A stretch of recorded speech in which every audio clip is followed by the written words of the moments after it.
Hello and good afternoon. After completing this class, my knowledge of what it takes to start your own business has expanded greatly. Prior to this class, most of my knowledge of entrepreneurship was centered around the process of starting and operating a web-based business.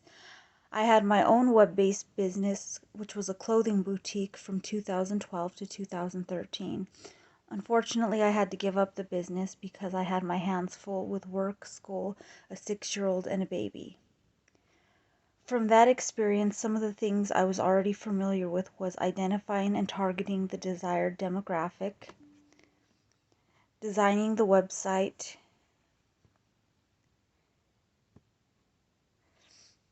to be easy to use and visually appealing to customers, setting up a budget for business-related expenses, and the process of acquiring all the necessary licensing. I never really thought of opening up a physical store, and I never really thought that opening up a physical storefront location would entail so much more. The first thing I wasn't really aware of is how much thought goes into selecting a location. I never really knew how important it was to first consider a building's image and past history. I guess I kind of just thought you could pretty much take any location and fix it up to make it your own, and that would be enough. I now know that if a location has a bad history, it might not be a good idea to go with that location because the customer will always have the negative association. For instance, it wouldn't be a good idea to take a location that was previously a bar or a liquor store and try to turn it into a daycare center. The next thing I learned about was the importance of considering competitor proximity. I was completely unaware that this is something that needs to be evaluated prior to this class. This class taught me that having your competition near you is a double-edged sword. On one hand, if they are near, they may give you the much needed exposure to your market, but on the other hand, they may draw potential customers away from your business.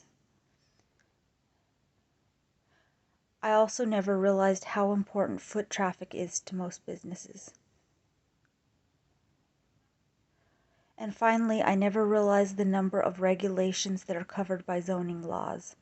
I previously thought zoning laws only impacted the location of a business, but I learned that zoning laws can affect these regulations and so many more. I learned that zoning laws can affect business operations such as delivery access, the number and types of employees permitted, customer parking, marketing materials, and advertising.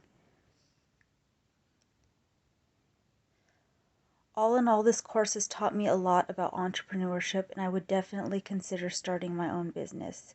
In fact, my husband and I are considering starting an LLC transportation company in the very near future. I know everything I've learned in this course will help me throughout the process. Thank you.